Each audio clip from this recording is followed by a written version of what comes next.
Ted Cruz is told that virtually no chance of stopping Donald Trump. Then again, he has succeeded in picking off some delegates, 34 in Colorado, that has raised the ire of Donald Trump.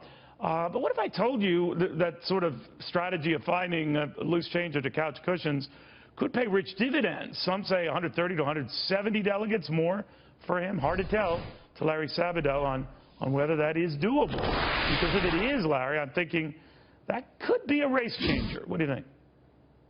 Well, it could be on the second ballot. He's not going to get those delegates on the first ballot. Well, I guess that's a point that he is certainly does that. He makes it close going into first ballot, denies Trump first ballot win, and then all bets are off, right? Yeah, well, actually, all bets aren't off. If Trump doesn't get 1237 on the first ballot, he is not going to be the Republican nominee. Really? There's only one place for him to go, and that's down.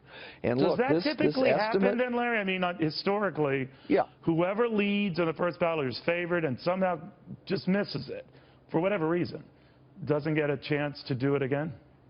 Usually that's what happens, but there's nothing usual about Trump. You have to look at this particular case. He's radioactive. Now, it's a good form of radiation for his supporters, for his backers, but it's lethal for those who don't like him. There's no way they're going to gravitate to him. He's getting what he's going to get on ballot one. He either reaches 1237 or somebody else is going to be the nominee. Probably Cruz, but not definitely Cruz.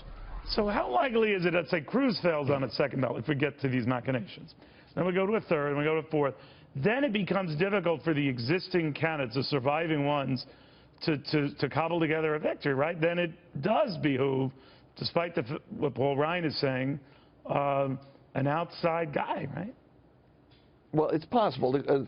Neil, the crystal ball only works for two ballots. I've told you this over and over and over again.